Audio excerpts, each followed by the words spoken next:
Ya, pemirsa terkait perkembangan kasus kematian Brigadir Yosua, kita telah terhubung dengan rekan Camar Haenda langsung dari Baris Krim Polri Jakarta.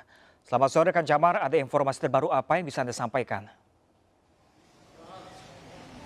Ya, baik, selamat sore Pram dan juga pemirsa. Saat ini untuk situasi di Baris Krim Polri belum ada pergerakan dari Komnas HAM yang dijadwalkan akan memeriksa Baradae terkait dengan kasus penembakan Brigadir J yang terjadi pada 8 Juli 2022. Diagendakan hari ini Komnas HAM akan memeriksa Baradae untuk melengkapi sejumlah berkas ataupun juga melengkapi sejumlah fakta-fakta penyidikan yang mana seharusnya ini dilakukan pada hari Jumat kemarin namun sempat tertunda dikarenakan masih menunggu konfirmasi dari LPSK terkait dengan pengajuan dari Justice Collaboration dari pihak Baradae.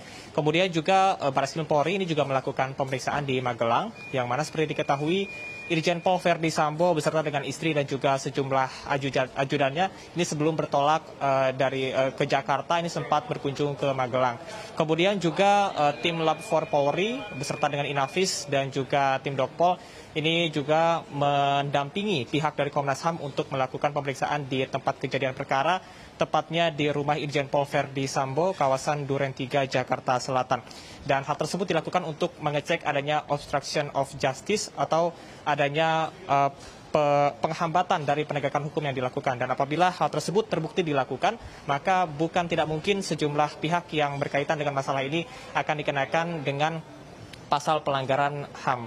Dan Pram dan juga pemirsa dapat kami sampaikan tadi sekitar pukul 2, kuasa hukum dari Baradae ini datang ke Baris Krim Polri dan sempat memberikan pernyataan kepada awak media bahwasanya kedatangannya untuk melengkapi sejumlah berkas, kemudian juga untuk memberikan apresiasi kepada LPSK yang sudah menerima Justice of Collaboration yang ditawarkan dari pihak Baradae, dan saat ini masih dilakukannya kerjasama beserta dengan Baris Krim Polri untuk memastikan keamanan dan juga perlindungan kepada Baradae. Dan yang terakhir tadi juga disampaikan bahwasannya kedatangan dari Roni Talapesi selaku kuasa hukum terbaru dari Baradae ini adalah untuk mengajukan ahli psikologis. Namun memang untuk ahli psikolog yang nantinya diajukan ini belum diketahui tujuannya apakah untuk melengkapi BAP atau justru untuk membandingkan bagaimana dan mengetahui situasi dan juga kondisi dari psikologis Baradae setelah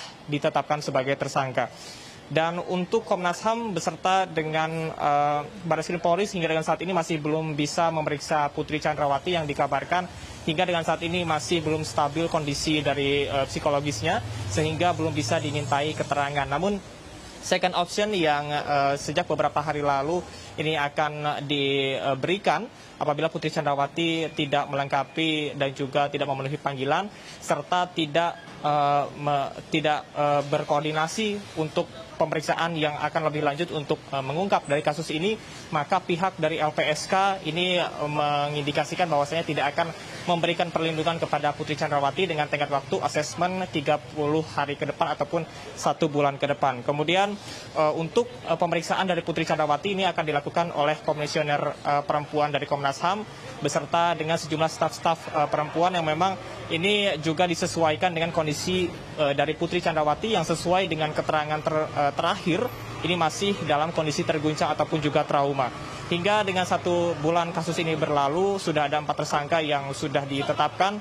Pram dan juga pemirsa, yang pertama tentunya adalah Irjen Pol Verdi Sambo yang menjadi pelaku utama dari kasus ini. Kemudian juga yang kedua adalah Baradae yang melakukan penembakan pertama kali atas perintah dari Irjen Pol Verdi Sambo. Kemudian juga ada Bribka RR yang membantu dari proses penembakan Brigadir J hingga dengan tewas. Dan yang terakhir adalah atas nama Kuat Ma'ruf selaku supir dari Irjen Pol Verdi Sambo. Keempatnya saat ini disangkakan dengan pasal 340 KUHP, subsidiar pasal 338, junto pasal 55 dan juga 56 dengan ancaman hukuman mati, kemudian juga atau hukuman seumur hidup atau selama-lamanya adalah 20 tahun penjara. Sementara hingga dengan saat ini sudah ada sebanyak 31 anggota Polri yang sudah terindikasi melakukan pelanggaran dari kode etik atas penyelesaian kasus ini, dan 16 diantaranya sudah diamankan di Makobrimob dan juga Provos. Kita akan nantikan kedatangan dari Komnas HAM saat ini. Sementara demikian. Ya, Camar, selain informasi yang Anda sampaikan tadi, apakah Camar juga mendengar kabar tentang tim Barreskrim yang rencananya menuju ke Magelang, Jawa Tengah untuk menelusuri kepingan-kepingan misteri di kediaman Ferdy Sambo di Magelang, Jawa Tengah? Ya, baik Pram dan juga pemirsa terkait dengan pemeriksaan dari Barreskrim ke Magelang, Jawa Tengah menuju ke Jakarta. Ini merupakan lanjutan dari sejumlah kalibrasi waktu yang sudah dilakukan dari CCTV yang sudah didapatkan dari Magelang menuju ke Jakarta.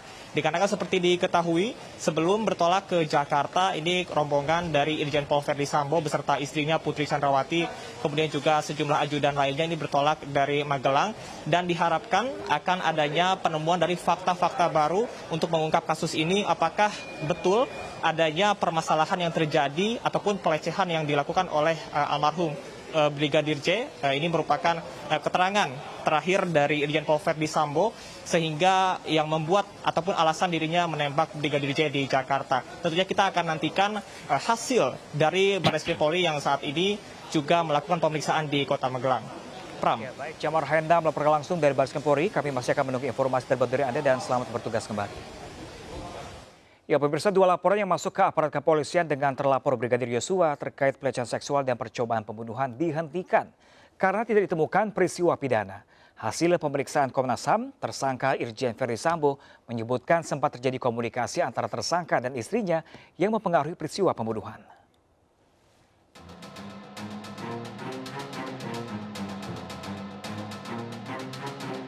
Dari pengakuan tersangka Irjen Ferdy Sambo kepada Komnas HAM, komunikasi antara Irjen Ferdy Sambo dan istrinya disebut mempengaruhi peristiwa pembunuhan.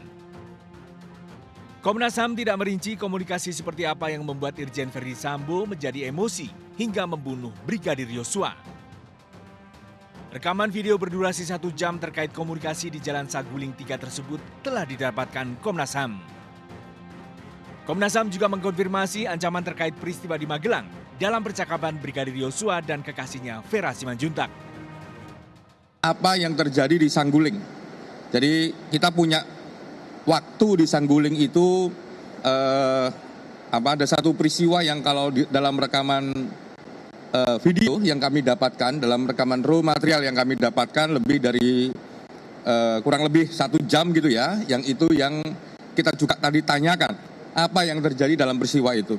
Ternyata memang ada komunikasi ya antara Pak Sambo dengan Bu Sambo sehingga memang sangat mempengaruhi peristiwa yang ada di TKP 46.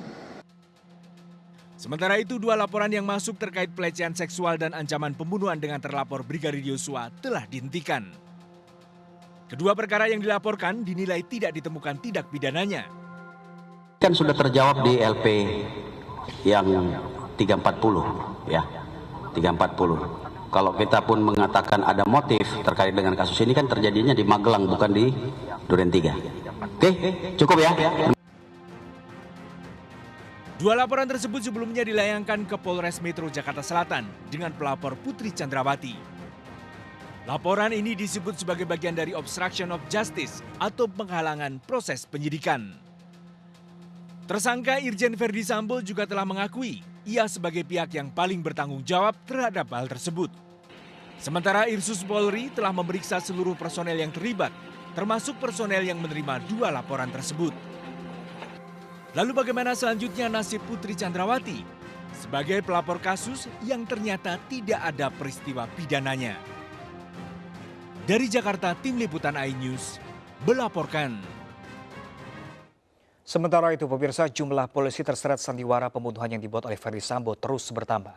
Sebanyak 36 polisi diduga melanggar kode etik terkait penanganan kasus kematian Brigadir Yosua.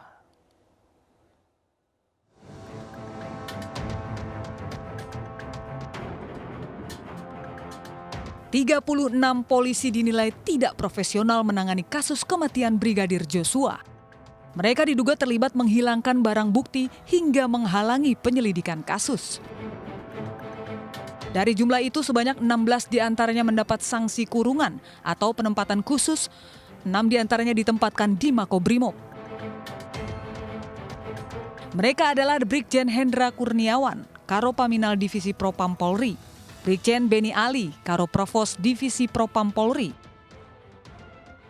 Kombes Budi Herdi Susianto, Kapolres Jakarta Selatan, Kombes Agus Nurpatria, Kaden A Biro Paminal Divisi Propam Polri, Kombes Susanto, Kabak Gakum Biro Provos Divisi Propam Polri, dan AKBP Jerry Raymond Siagian, Wakil Dirkrimum Polda Metro Jaya.